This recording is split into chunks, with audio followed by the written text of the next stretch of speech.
Frumoși mei pești, bine ați venit, dragilor! Astăzi facem etalarea pentru luna iulie, valabilă, bineînțeles, pentru toți cei care aveți soare, lună, ascendent sau Venus în pești. Voi încerca să vorbesc mai încet, pentru că au venit căldurile și am început să avem apă rece și, bineînțeles, începe să se resimtă gâtul și mai și tușez din când în când, așa că îmi cer scuze direct de acum, îmi cer scuze, ca să, nu știu, să fiți anunțați, să nu vă speriați în cazul în care ascultați în căști. Bun. Bineînțeles că această etalare este generală și vom face crucea celtică. Însă vom scoate cele două cărți specifice pentru provocare și surpriză. Hai să vedem, le așezăm pe poziție cu fața în jos, să nu vedem nimic până când nu le luăm una câte una. Energia ta 8 de cupe. Ok, energia 8 de cupe este o energie bună pentru că ne arată voința ta sau dorința ta de a ieși din acea energie de a sta într-un loc în care nu te mai simți împlinit sau de a ieși din zona de confort. Există cumva așa pentru unii dintre voi o energie de, sau mă rog, o zonă în care ați tot stat în ultima perioadă nesatisfăcuți sau nu ați avut niciun fel de satisfacție stând în acea zonă sau în acea, nu știu, acel eveniment și acum e ca și cum trebuie să fac ceva, trebuie să ies de aici, trebuie să ies de aici. Asta este, hai să spunem așa, contextul acestei cărți care reprezintă energia ta. Situația 2 de bâte, ești pe planuri, îți faci planuri, ce să faci, unde să te duci, probabil. Avem 9 de bâte. Da, poate că unii dintre voi vedeți complicat un pic. Unde și cum să plecați. Ok, vrea să se întoarcă judecata. Însă, chiar dacă există temeri, există frică, există neputință într-un fel sau altul, sau în interiorul tău te simți extenuat, poate ești stresat și zici, aoleu, trebuie să fac ceva, să ies de aici, am o certă viziune, însă îmi e foarte greu să fac pasul sau mi este foarte greu să cred că voi reuși să ajung acolo. Mie vine să spun aici cum a apărut judecata. Judecata vine să ne clarifice, vine să ne arate, poate să ne pună în evidență doar faptul că frica te poate ține pe loc. Însă dacă tu observi, pentru că aici e trezire, când apare cartea judecata e trezire. La un moment dat în această lună îți vei da seama că indiferent cât de frică ți este, cu cât îți asculți mai mult frica, cu atât mai mult poate vei mai rămâne în acea situație. Da. E ca și cum ți se spune, nu mai gândi doar din punctul de vedere al fricilor sau a, nu știu, cumva ți induci singur foarte mult stres în legătură cu obiectivul ăsta pe care tu l-ai, da? Ți se spune cumva, în ciuda fricilor, fii tare, vei putea să te depășești, vei putea să ajungi acolo, poate nu atât de repede pe cât ți-ai dori, însă îți va face bine pentru că vei vedea și vei descoperi la tine poate un soi de putere pe care acum nu o vezi. 9 de bâte este cartea puterii, dar e cartea puterii soldatului rănit, cum se spune. Aici avem o persoană care pare că a venit de la bătălie, are capul bandajat, poate e și șchiop, nu știu, într-un fel sau altul, are răni, da? Și se ține de bâtea asta ca să poată să reziste, să ajungă unde trebuie să ajungă, da? Și aici e vorba despre putere personală sau putere interioară, voința aia care ne zice, ok, știu că mi-e frică, însă am voință, vreau, am ambiție, vreau să se termine în viața mea ceva, vreau să ies dintr-o anumită situație care poate e complicată, da? Și în ciuda fricilor,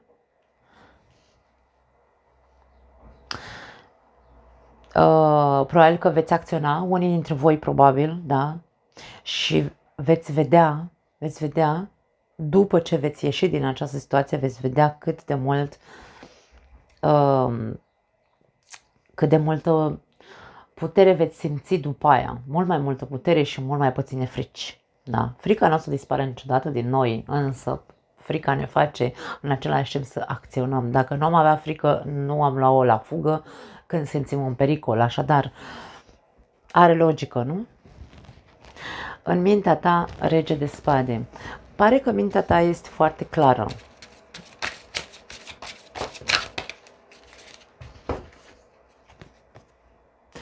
Paj de monede și cavaler de monede, pardon. Dragii mei, mintea voastră este lucidă și este foarte concretă. Adică e ca și cum tu știi, la nivel mental, tu ai realitatea, o știi așa cum este, și nu știu dacă neapărat o accepti, pentru că regele de spade apare întotdeauna cu spada înclinată și când vorbim despre spadă înclinată vorbim despre defensivă și aici e posibil pentru unii dintre voi să încercați sau poate s-a întâmplat deja, să vă dați explicații logice acestei realități. Da. Nu știu care este neapărat realitatea ta. Poate că unii dintre voi, nu știu, ori e prea mult stres în viața voastră, fie că e în relație, fie că e la locul de muncă, fie că e, nu știu, cu părinții sau cu familia. Însă situația asta nu te mai satisface și tu vrei să ieși de acolo, însă încerci pe o parte, din punct de vedere al logicii, să dai o explicație, ca și cum, da, ok, dar eu am aici totuși, nu știu, o siguranță, am o stabilitate, cât de mică am o stabilitate, da? Mie mi se pare că e foarte mică stabilitatea în comparație cu ceea ce tu trăiești în viața ta. Pentru că aici vedem răni în ceea ce te privește.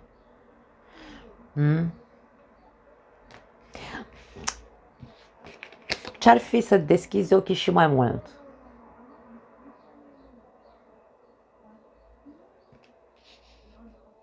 Mintea ta logică sau partea ta logică încearcă să dea o altă explicație, să definească altfel realitatea mine, să spună, hai să vedem ce zice mintea subconștientă. În subconștient ai împărăteasa. Împărăteasa reprezintă imaginea merituozității. E ca și cum această persoană, pentru mine cel puțin, această energie reprezintă, înglobează cele 4 regine, adică este o persoană care își cunoaște valoarea cu adevărat, știe cât merită. Și aici nu vorbim doar despre femei, atenție, vorbim despre mintea ta subconștientă, îți spune că tu meriți mai mult, nu meriți doar o mică stabilitate, nu meriți doar doar o zonă de confort, meriți mult mai mult, meriți să fii valorat, meriți să fii atent, meriți abundență, meriți, nu știu, prosperitate, depinde pentru fiecare dintre voi în ce arie vorbim, da, cu aceste cărți. Hai să vedem cu ce vine împărăteasa în subconștient. Ok, au sărit 3 cărți de luni.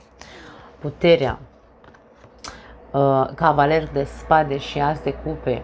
Dragii mei, aici ca și cum tu, subconștientul tău cel puțin, e mult mai pregătit de acțiune în privința sau pentru tine, pentru iubirea de sine. Aici e vorba despre puterea personală.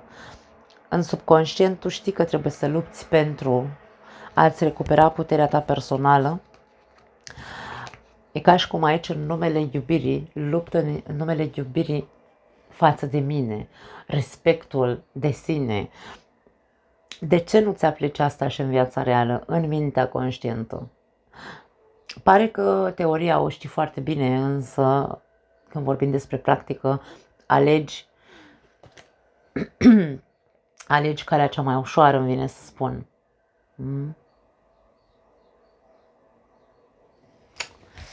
Da. E ca și cum aici mintea ta subconștientă încearcă să țipe în capul tău și să zică nu te mai conforma într-un fel sau altul cu ceea ce îți spune mintea ta logică, că măcar ai o mică stabilitate în viața ta. Nu. Tu meriți mult mai mult, se spune. Meriți să fii iubit, respectat, apreciat, valorat, nu știu, mai pune tu alte cuvinte. Meriți să ai mai mult în viața ta decât cu ceea ce te conformezi. Wow, dragii mei, foarte tare talarea. În trecut, ia uite, 5 de spade. Deci, chiar dacă voi nu vedeți cărțile, eu nu am absolut niciun interes aici să ascund absolut nimic.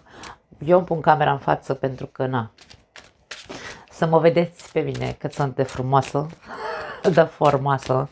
Însă, cărțile eu nu le văd, sunt pe dos, da? Sunt cu fața în jos, așadar, în trecut vedem multe certuri, poate multă agitație, multe lupte. Steaua și 3 de cupe.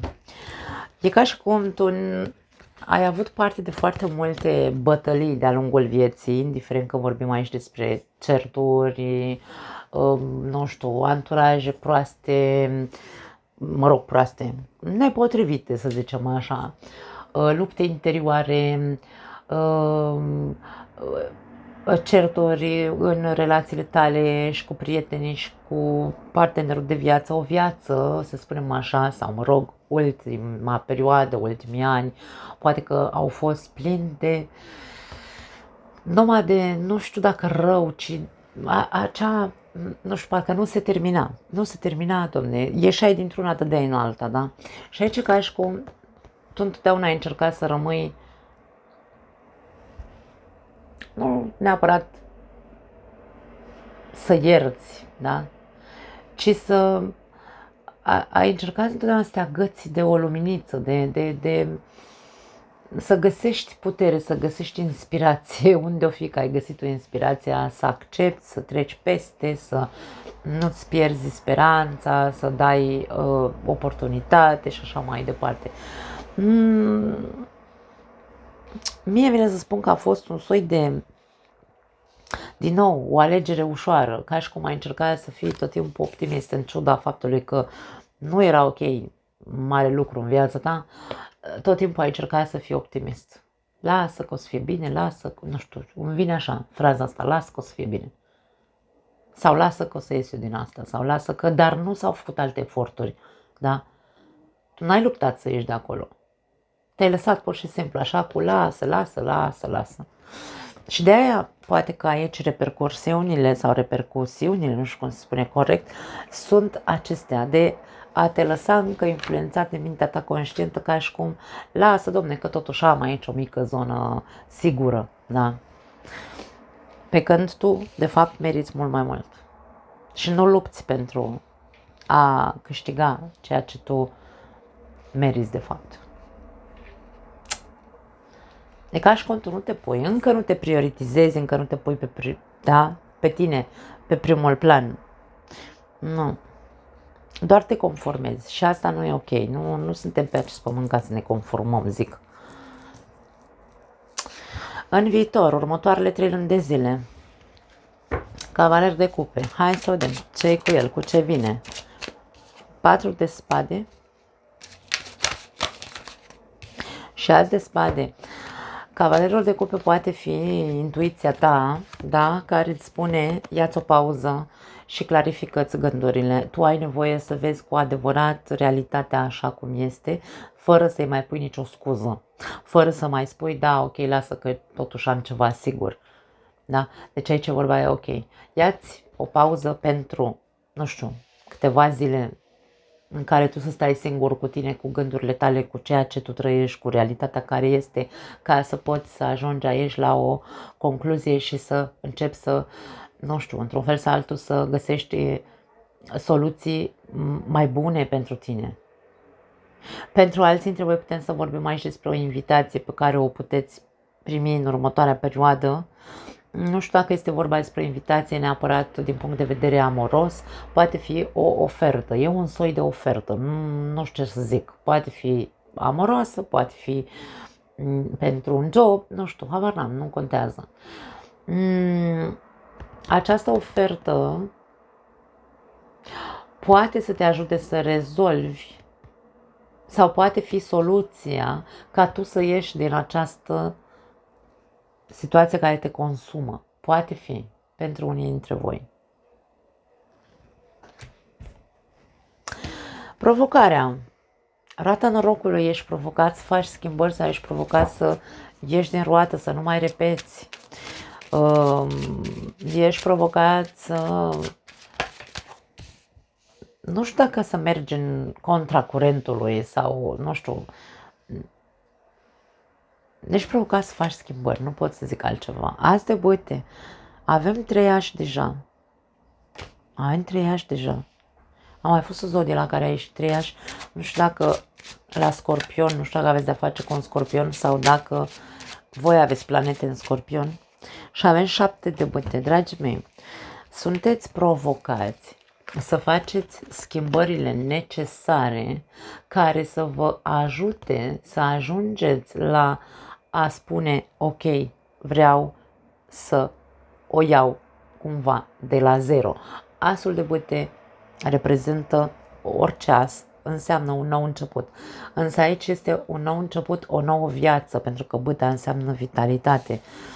Cupa înseamnă, nu știu, hai să o numim dacă vrei, iubire, da? Un nou început din punct de vedere sufletesc, iar asul de spade reprezintă un nou început din punct de vedere mental.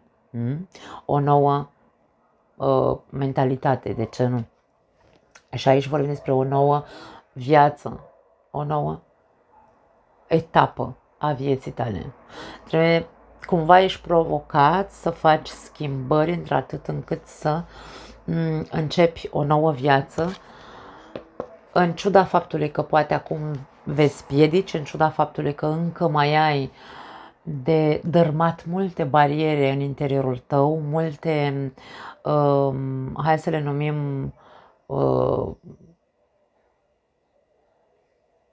îmi vine cuvântul concepții, nu știu de ce, da? Să pot fi tipare limitative, nu știu, sunt anumite lucruri care, credințe limitative pe care le ai, poate acestea au legătură cu aceste frici care zac în tine, însă provocarea este pe schimbare. Nu trebuie să faci schimbări dintr-o dată radicale, adică să te iei și să pleci, să dispari, să nu mai știi nimeni de tine, nu. Poți să le faci încet, încet. Ideea este să le faci, nu să mai stai și să accepti așa cu țărăita și cu picăturica în cazul în care vorbim despre iubire, poate fi. Surpriza, 10 de spade.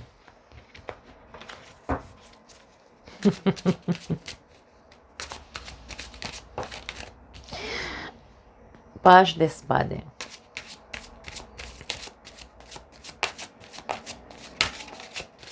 În ciuda faptului că 10 de spade are o conotație, hai să spunem așa, dureroasă sau, nu știu, de trădare, eu cred că aici este foarte pozitiv ceea ce vrea să ne spună această surpriză. Pentru unii dintre voi este foarte posibil să primiți o lovitură sub centură care să vă trezească, într-adevăr, și să învățați o lecție. Da? Surpriza poate fi neplăcută, da. Însă aduce înțelepciune, aduce atenție de acum înainte, aduce lecția învățată, indiferent care este lovitura sub centură. Poate fi în legătură cu, nu știu, o persoană în care tu crezi și ca și cum nu te aștepți de la persoana asta să fie ea cea care îți va da lovitura sub centură. Poate fi vorba despre, pentru unii dintre voi despre mamă, pentru alții dintre voi poate fi o șefă, pentru alții dintre voi poate fi, nu știu, un ghid spiritual, de ce nu, poate fi un terapeut care, nu știu, așa îți dă cumva o lovitură sub centură ca un șut în fund, da? Ca să te facă să te miști din loc, sau pur și simplu va fi o trădare din partea unei persoane la care tu nu te așteptai, pentru că tu nu ești atent la această persoană. Crezi în această persoană atât de mult încât nu îți n-ai cum să gândești greșit că ți-ar face ceva, da? Însă, de aici se învață, aici ambele cărți ne vorbesc despre o lecție care se învață cum usturător. Nu pot să spun despre ce tip de surpriză este vorba, pare că e neplăcută, însă e benefică. Ok. Da. Concluzia. Eremitul.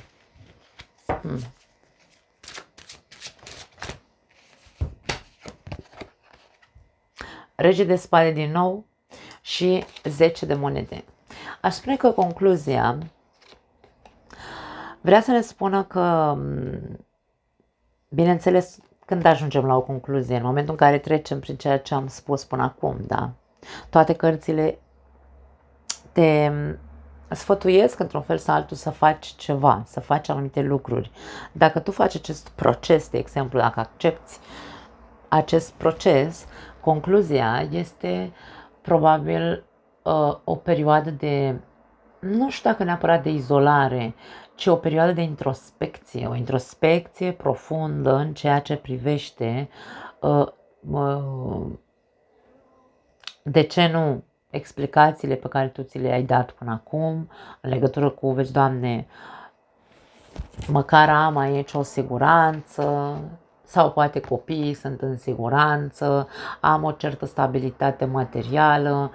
Aici e vorba despre, ok, chiar dacă faci sau nu faci acest proces, aceste sfaturi care îți sunt date în cărțile de tarot, tu vei ajunge să